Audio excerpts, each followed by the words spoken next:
We've spent more than a year looking at watercolor techniques from a variety of artists, primarily artists that are in England. And it's been very, very interesting, and we've learned a lot, and you've worked very hard. I've been very much encouraged, and your feedback on that to me has been very, very positive. At the end of our last semester, we talked about doing a series of videos that we would produce here in our studio of the techniques that we learn here. In other words, my techniques. We've been looking at others, now come back and take a fresh look at the techniques that we teach here.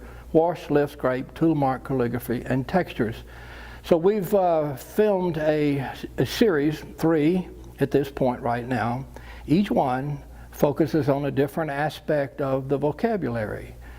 This painting, which is done on the Fabriano paper that we're using in our classes, 140 pound, it centers primarily on masking techniques.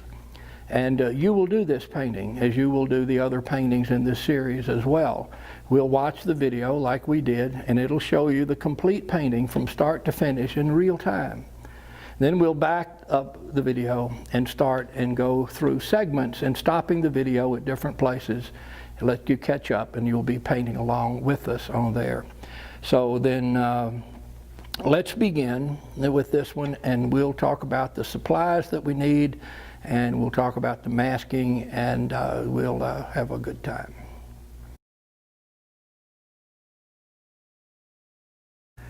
Let's talk about the materials that we'll be using to do this project with. The pigments first. Winsor Newton, of course. Those of you that know me know that that's the only brand that I use. And the colors that I've squeezed out for today include indigo, alizarin crimson, raw sienna, burnt sienna, and ivory black for a blackening agent. My palette is a porcelain tray. It doesn't have the compartments in it that you see with most palettes. And that's because when I work, I'm fairly sloppy. People that know me know that. Things happen in my palette as the colors begin to mix. I find colors down there I didn't anticipate. And they're always useful to me, and I really like that idea. And since I'm sort of undisciplined anyhow, so it works for me to be this way. Let's talk about the brushes. I have here a series of flat brushes. This is a 2.5 inch brush, a 1 inch brush, a 3/4 inch flat brush, a medium round detail brush, and a small round detail brush, and a rigger, 2 riggers here actually. We'll probably only use 1. When I need to keep colors clean and unsullied, I will mix them up in a separate palette, not in my big palette, but this way they stay very clean, and these are used very sparingly. I also have in my materials some cut up pieces of matte board that I'll be using in this painting. I have a spray bottle here because I will be using the spray bottle to mix paint on the surface with, and then also a very interesting technique with tracing paper and masking. And when we get to masking, we've got some very intricate, detailed things to talk about in masking. So let's take just a moment and talk about that right now.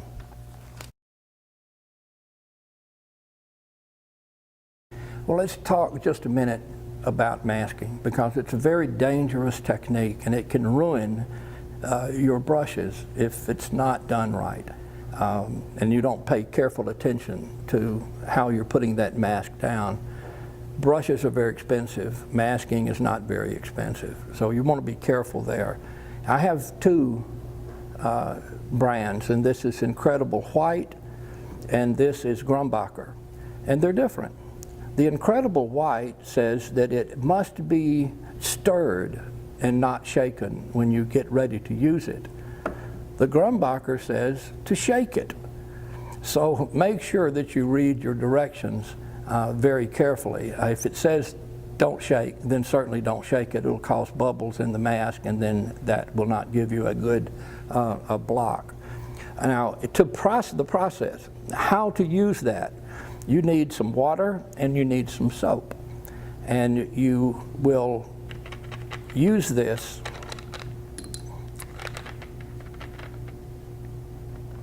to load your brush, and I've got just some soap slivers in here.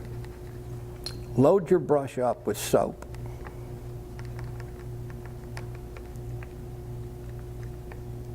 Now, this brush is completely saturated with soap.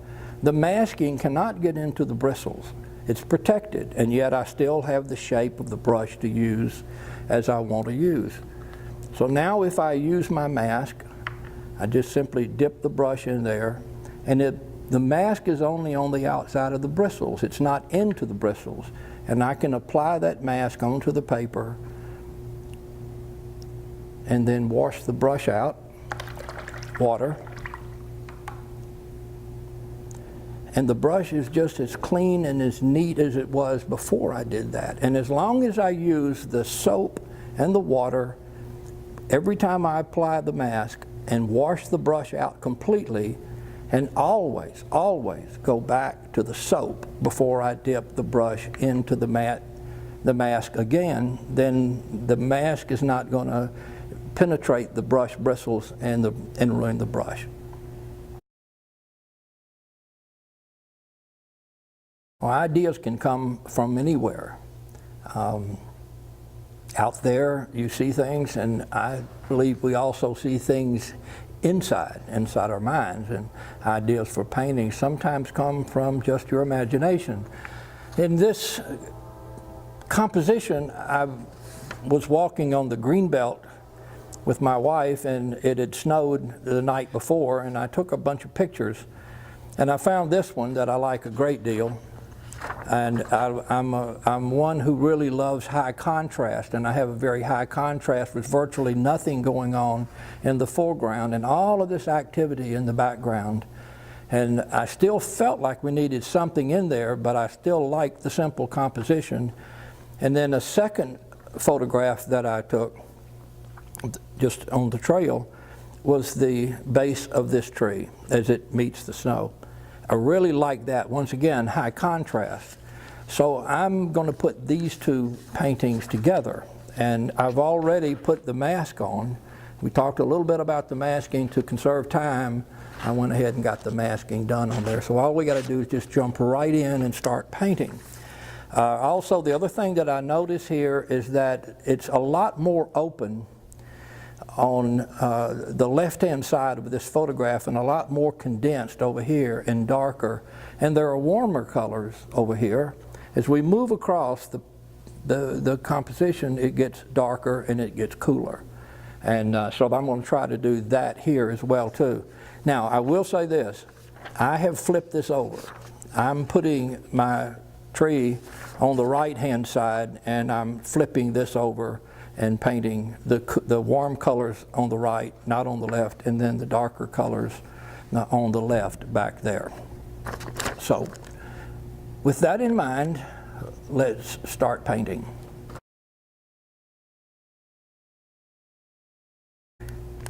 Okay, texture.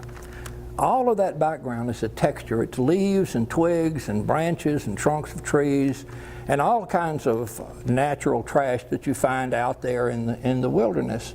So I'm going to approach this from a textural standpoint, not from washes in which we would use a brush. With a texture, you apply a paint with something other than a brush. So I'm going to apply the paint with some crumbled up tracing paper. I've used this technique before, and I really like it. It gives me the appearance of leaves, and is a much more fast and spontaneous way to paint that. So I'm really looking forward to this. And we'll just crinkle this up, and you just look at how it crinkles, and look for some interesting shapes and lines and lights and darks and depressions and small mountains and things like that, because that's what you want to press into the paper, and that looks pretty good to me. So I'm going to use that, and I'm going to take some warm colors beginning with burnt sienna and then adding some alizarin crimson in there as well too. So let's get started. Just a little bit of water on that. And the burnt sienna we're going to bring in and get some of that into the middle of the palette.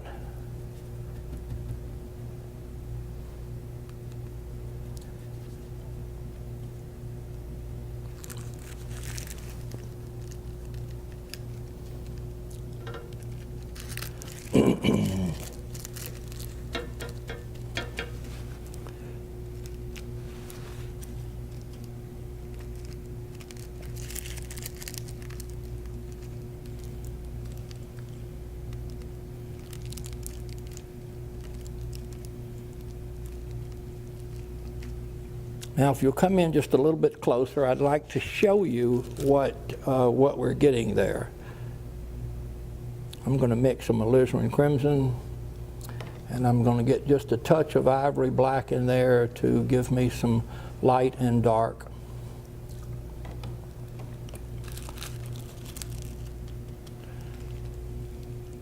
Now, when you get a close-up, you'll see how this goes down and how you can almost see individual leaves and even some linear work that give you some little twigs and branches in there.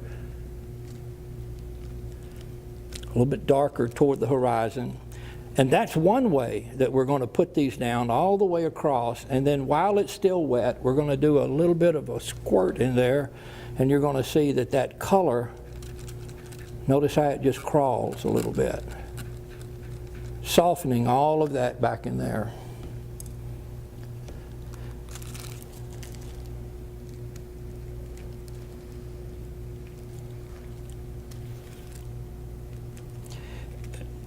We're always concerned about the management of water and pigment, and this can get saturated with water, and if it does, you're going to lose your shape.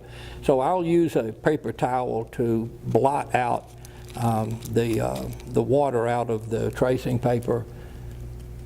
Before I go back into it, you'll notice that I'm getting a lot more of a textural look now, not quite so blobby. And as I move across, I want to get cooler. So I want to taper off here as we move across this way.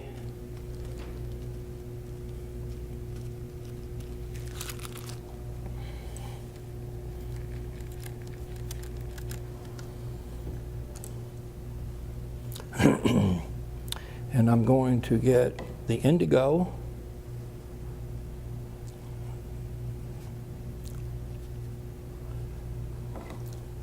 And this is why I like the large porcelain tray, because I'm getting some colors. I don't want to just jump into the indigo there. I'd like to mix it with the alizarin crimson and the burnt sienna that I'm already using in there and start getting just a little bit darker over here.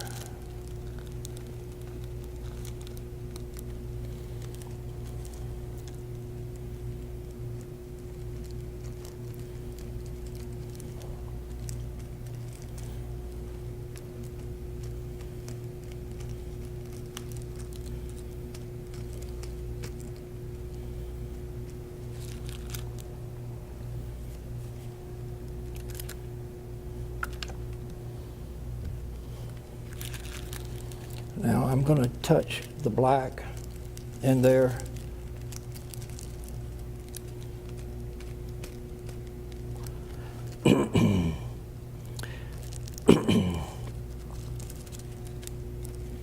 There we go.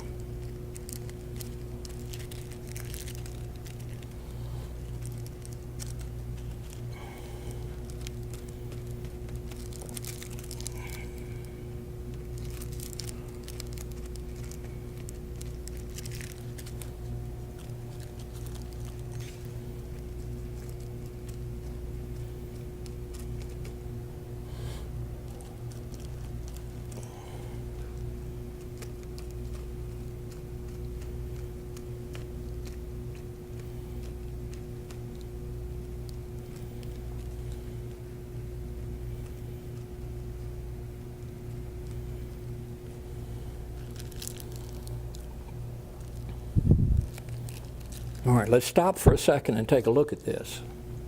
Okay, if you remember our initial photograph that we're using, I've flipped it where you have the warmer colors on the left in the photograph.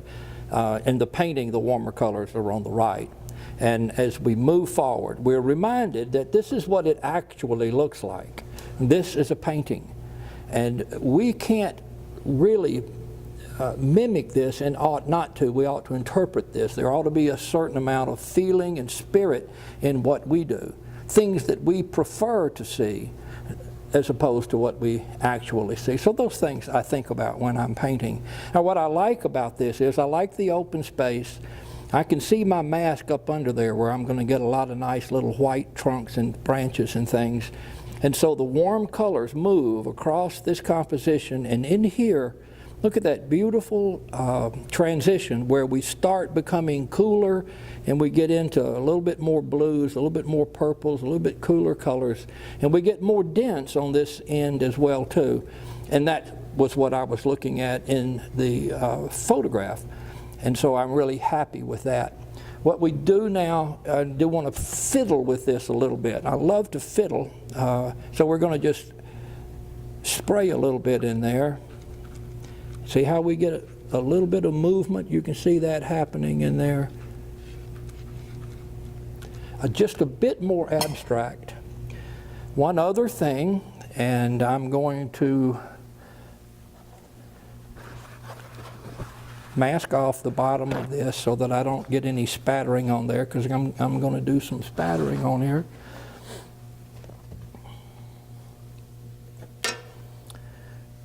And I'm going to get the burnt sienna. I like that, just to mix it with a little bit of the indigo to darken it up a little bit. And we'll just do some of this on there.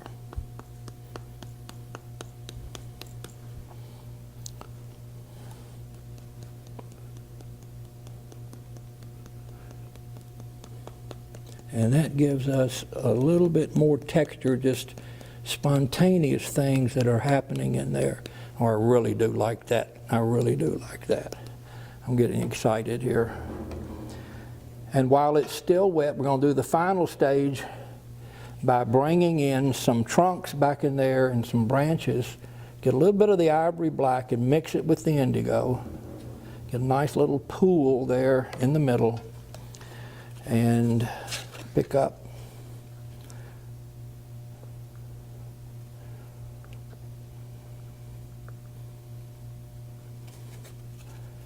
and start adding in just some trunks.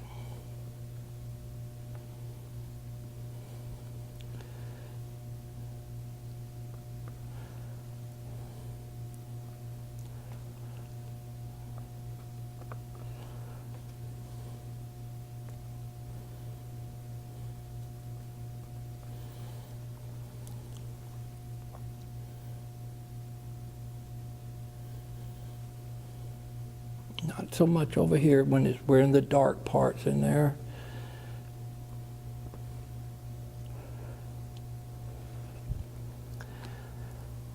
And now the rigor, and we're going to call ourselves finished with this part of the painting.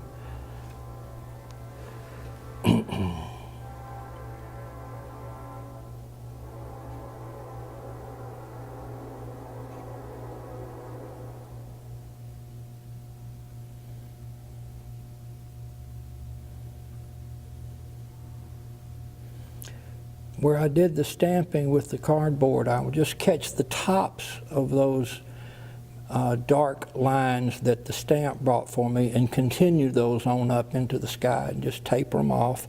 Kind of lost those a little bit right there. And in doing this part of the painting, you want your brush to kind of dance around the surface of the painting.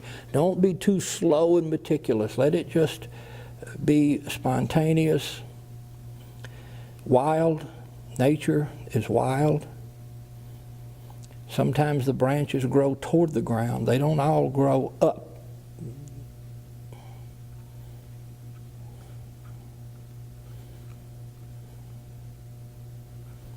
I think that does it for that part. Now, we still have a detailed part of the painting if we want to.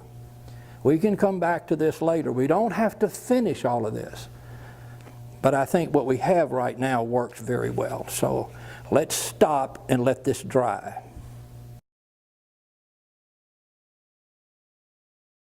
This is what's known as a rubber cement pickup, and it's a good tool for removing the mask. I've already removed it over here, and you can see how we've been able to protect certain parts of the composition. Some of the leaves have been masked out, some of the branches and trunks have been masked out.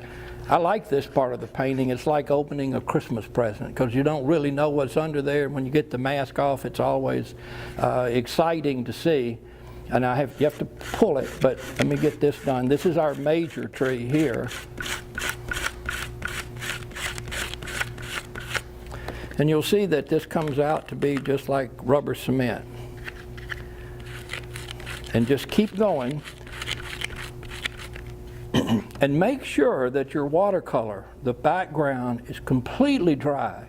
If it's not, you're going to smear it across these areas where you've protected, and it's going to look kind of sloppy back there. Looking at our resources here, for the time being, I'm satisfied with what we have for the background. And now we want to look at the foreground, and we'll see, here's where we're going to catch, for example, this tree and bring it on down into the snow area. Very irregular trunk section and roots to give some interest in here. We're going to have a little bit of fun with this too, and let that kind of crawl around. And for this tree, we're going to add a local color in there, and then add some darks to it. Add a little bit of texture to it, and I think you're going to find that kind of fun too, because I have a very irreverent way of putting a texture on there. And then some of these trunks that are on the other side of the hill in the background, I'll bring forward so that we interrupt this line. I don't want that line to go all the way through the painting uninterrupted. I'd like to move some things forward. For example, this tree also will come forward, and this tree will come forward. A little bit of that. And you'll notice also all of this stuff that goes on in the photograph.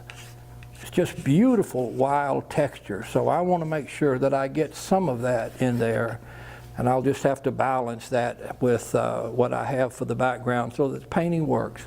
Looking ahead, I'm thinking about snow shadows on the ground as well too. But let's go to the tree. That's where we want to go next. I'm going to begin with raw sienna, and if you can come in closer and look at my palette, those are those colors I was talking about, where I have a lot of mixtures in there. I looked at her. Okay.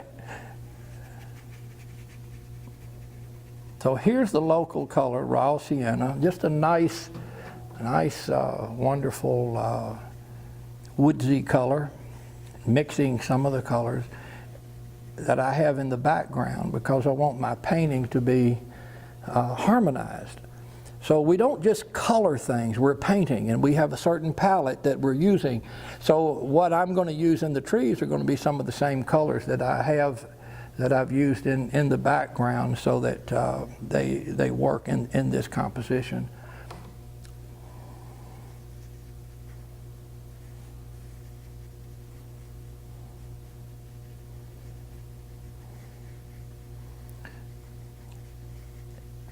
And just like in the background, I'm trying to have a warm side and a cool side to the trees.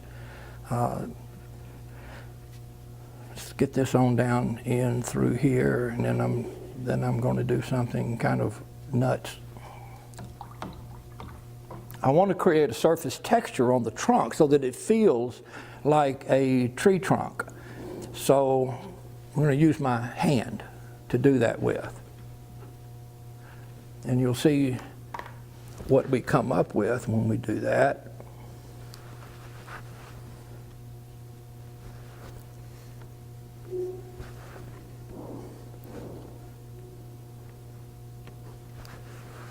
And now we have a nice surface texture there that has a barky look about it. And I'm going to pick up my round brush now, go to my dark, ivory black, and work this on out. Very high contrast down in here.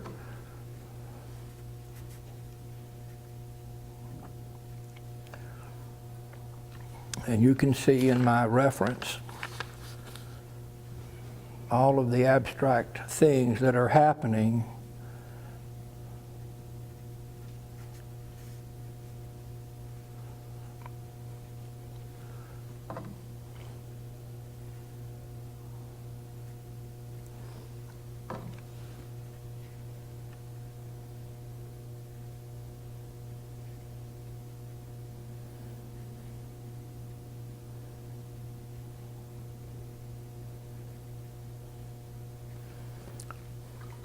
Most new painters make a common mistake in painting tree trunks, that they just take one color and just brush a stroke straight up. And there's a lot of color in the tree trunk. You just have to look for it. The photograph doesn't show us, but this is not the tree trunk. This is my tree trunk. So I'm more interested in what I'm doing with it than what the photograph shows me.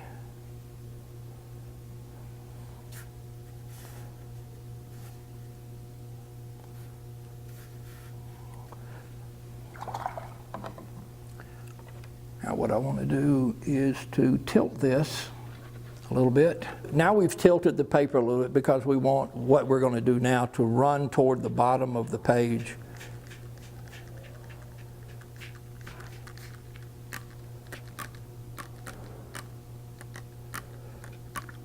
And that gives us some nice mixtures of middle tones, the runs that we're looking for to keep this from being too hard edge and too tight. You can almost see it happening in the photograph over here,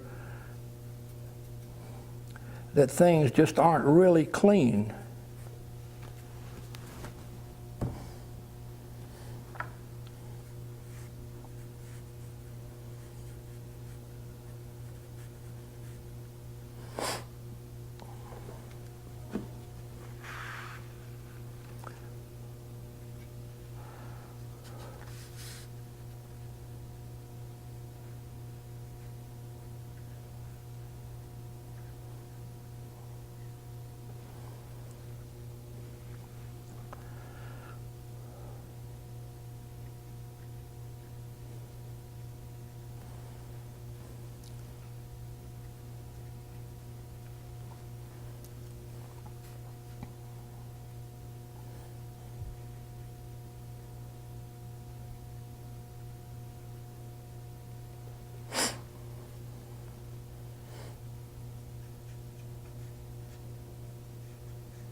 I find that in nature, what I call the trash makes it interesting, that it's very complicated and raw, and there's a lot of energy in there.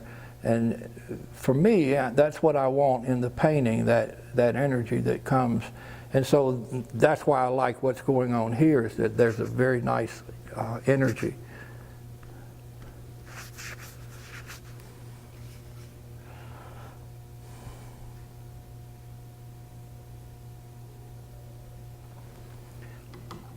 Let's let that rest for a second and go to the other trees that are in there. Before we do that, let's scrape. It's a little bit of scraping in here.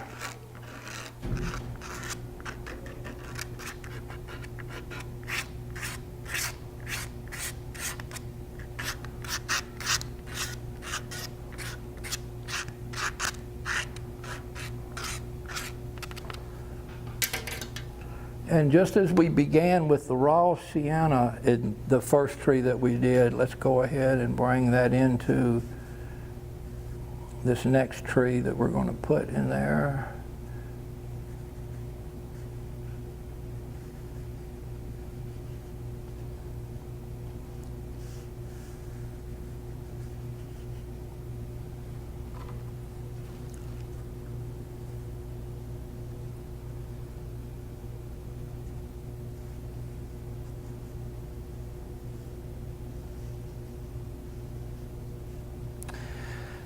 And we'll skip around a bit with this mixture so that we don't completely kill all of the white that we protected with the mask, that we keep some of that. And we can follow a branch across the paper as it is white and actually give it a little dot or two of shadow in there, and then carry it on out. And you'll find it'll go light and dark as it moves across. And then outside picture plane.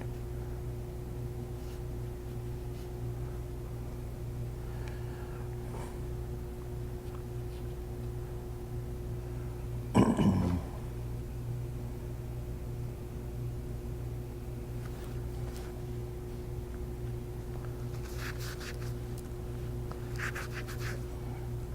going to jump to the big tree over here.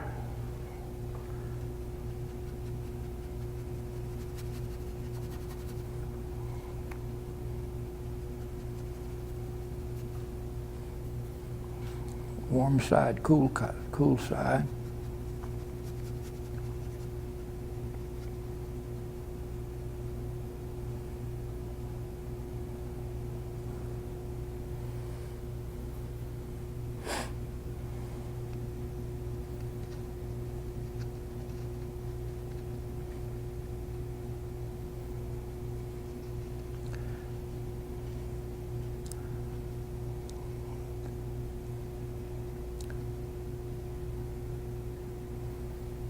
Start with the major trees first. The little smaller trees will take care of themselves, but we need to make sure that the larger trees have enough attention to them and enough interest to carry the painting.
by just dotting these local colors around through there.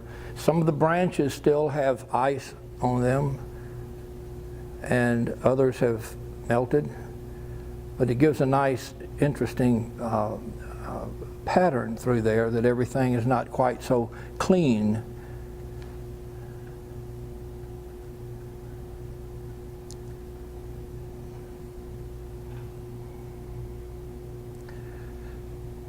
The guide to a successful painting, the students asking me all the time, if you can make a painting interesting to yourself, chances are it's going to be interesting to someone else. I'm really liking this painting, so I have a feeling that it's going to work. If I'm not excited, something's wrong. I'm the first one to look at it, the first one to see it. It's got to be something in there that excites me. And I really do like these abstract things that are happening. I want to be careful that I don't overwork it.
These are just cast shadows from the trees, the sunlight coming through and splashing across the trunks.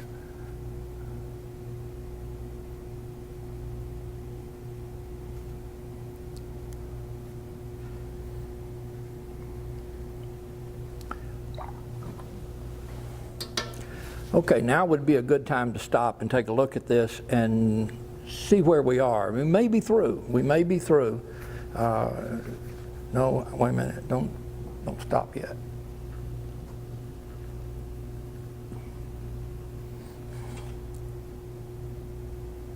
Just a little bit of where that goes into the snow. I want to get a higher contrast in there.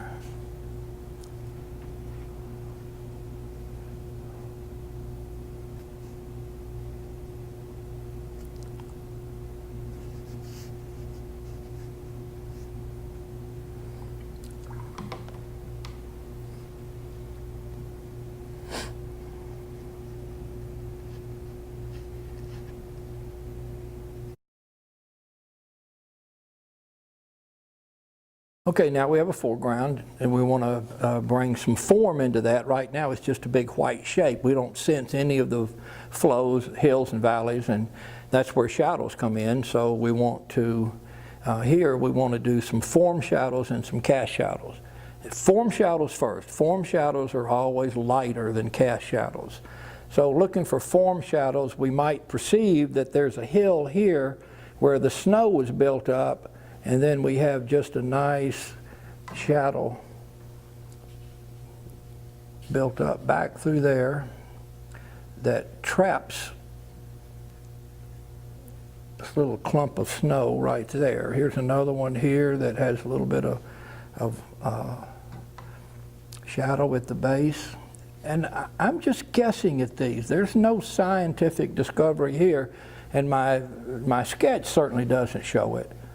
It's just a matter of feeling, and the only way I could just impress upon you is that it takes experience. Just the more you paint, the more you'll discover what works and what doesn't work. And we're beginning now to see where the sunlight catches the snow is still white, and where the area, the hills or the valleys turn away from the light, we catch a little bit of a shadow in there. And there would probably be a shadow back across the horizon from all of those trees back over in there. And then let's just follow some of this on across that way and this way, back up here.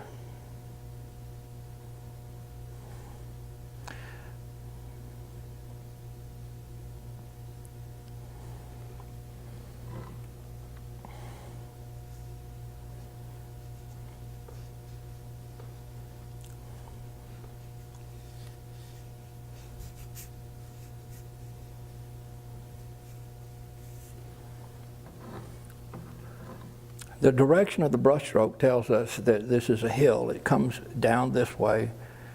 It helps us to move there. One of the things we talk about in class, if you remember, is if you want the eyes to follow in a certain direction, make your brushstrokes go in that direction, and that's how the eyes will go. In this, they'll move in this direction, and in this, they'll move in this direction.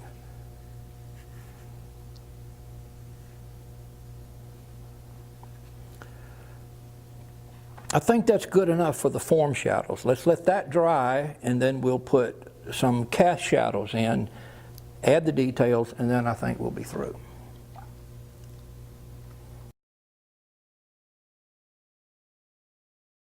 Now we're ready for cast shadows, and they're darker than the form shadows, so here we go, pulling those out from, this is coming from a specific tree back over here. And then we have a nice little tree there, nice little tree there that are giving some cast shadows. We have our light moving in this direction, so these trees cast a nice shadow across the ground. And as you see, they're just a bit darker than the form shadows.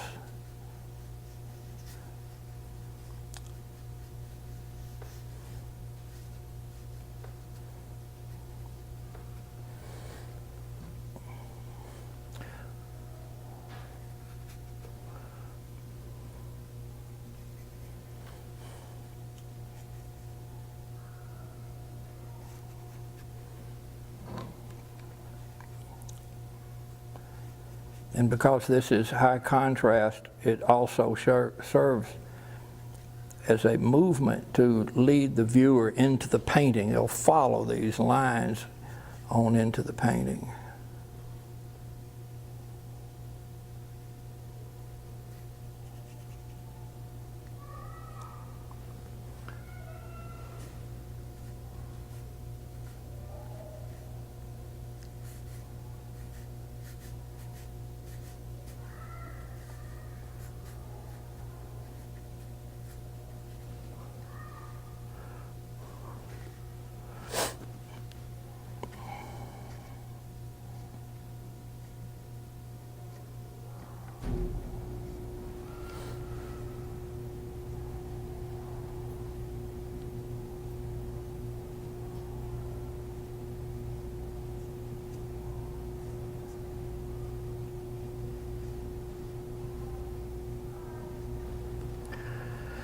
While we're at it, let's bring some of that up into the trees.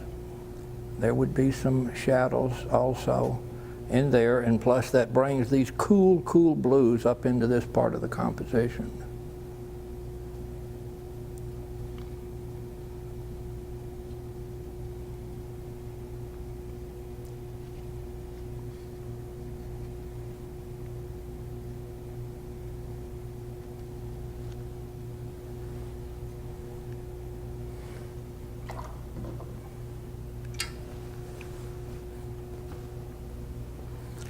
You don't have to really be too careful with this either. We've painted this very spontaneous and abstract in a lot of ways, allowing the media to do a lot of the work for us. The same thing here. We want to let this just sort of be very abstract and spontaneous. You don't want to be too careful with it. It gets cleaner when you're real careful, and we like that wild side of nature. A few darks in here, and then I'm going to call myself finished. So I got my ivory black mixing with the indigo, and coming down into this part of the painting, and hit that snow real heavy right in there and follow that on up. Very much a high contrast as we move from the local color of the tree into the snow.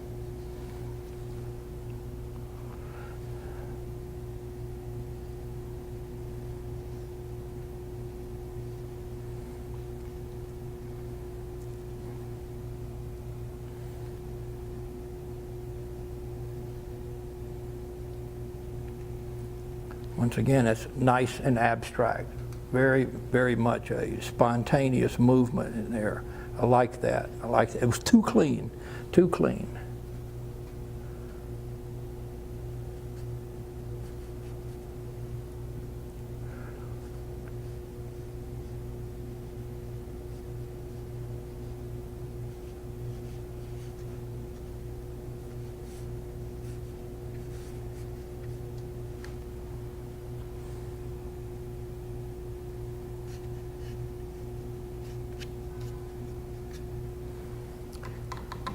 Whew. Let's take the tape off.